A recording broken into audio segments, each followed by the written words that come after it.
What if the most powerful man in the kingdom was afraid of his own reflection?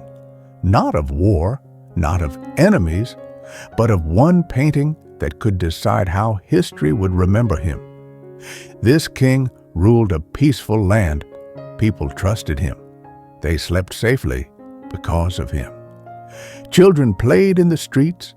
Farmers worked without fear. Merchants traveled without worry. From the outside, everything looked perfect. But inside the king's heart, there was a quiet battle he fought every day. He had one eye. He had one leg. And every time he walked through the long palace hallway, his steps became slower. That hallway was filled with portraits of past kings. Brave faces, strong bodies, perfect poses, men who looked like heroes carved from stone. Each painting told a story of power, victory, and pride. The king would stop and look at them in silence. Then one day, he asked himself a question that hurt more than any wound he had ever received. When my children walk here one day, where will my face be? There was no portrait of him, not because he was forgotten, not because he was unimportant, but because he was afraid of being seen, afraid that people would only notice what he lacked and not who he was. That night, he stood in front of a mirror. He looked at his own reflection, one eye, one leg, a body marked by struggle and sacrifice. He placed his hand on the mirror and whispered, "Will anyone ever see me as a king and not as a broken man?" For many days, that question stayed in his mind, until finally he made a dangerous decision. He announced that he would reward any painter who could create a beautiful portrait of him to be placed in the palace hallway among the great kings of history. The news spread fast. Soon, famous painters came from near and far. Some were known for their skill, some for their bold ideas, some for their confidence.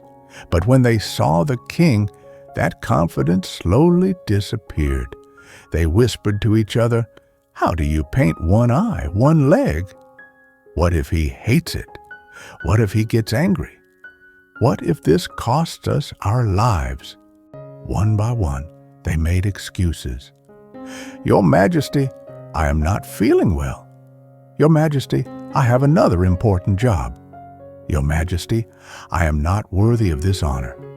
One refused, then another, then another.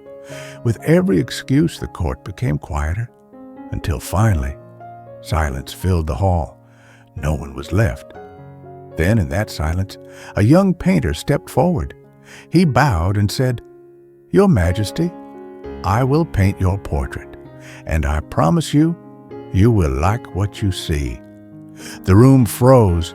Some thought he was foolish. Some thought he was too brave. Some thought he had just destroyed his own future. The king looked at him for a long moment. Then he nodded and said, "Very well, you have my permission." The painter began his work. Days passed, then weeks. He worked in silence. He watched the way the king walked, the way he sat, the way he held his bow, the way he carried himself, not with pride, but with quiet strength. He painted, he erased, he painted again. No one was allowed to see the canvas. The court grew nervous.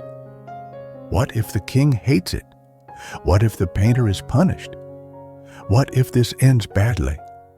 Even the king felt uneasy. Every night, he wondered if he had made a mistake. Finally, one morning, the painter said, "Your Majesty, the portrait is ready." The entire court gathered. The hall was so quiet you could hear people breathing. Some could not even look at the covered painting. Some were sure this would end in disaster. Slowly, the cloth was removed. Everyone froze. In the portrait, the king was sitting proudly on a strong horse. He was holding a bow, aiming an arrow into the distance. One eye was closed, just like any archer does when aiming. One leg was hidden behind the horse's body. The king looked powerful. The king looked wise. The king looked noble. For a long moment, no one spoke. The king stepped forward. He looked at the painting carefully. Then he smiled. Not a small smile, a real one. "This," he said, "is not just a portrait.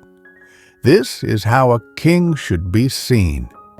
He turned to the painter and rewarded him greatly, not because he hid the king's weaknesses, but because he showed the king's strength.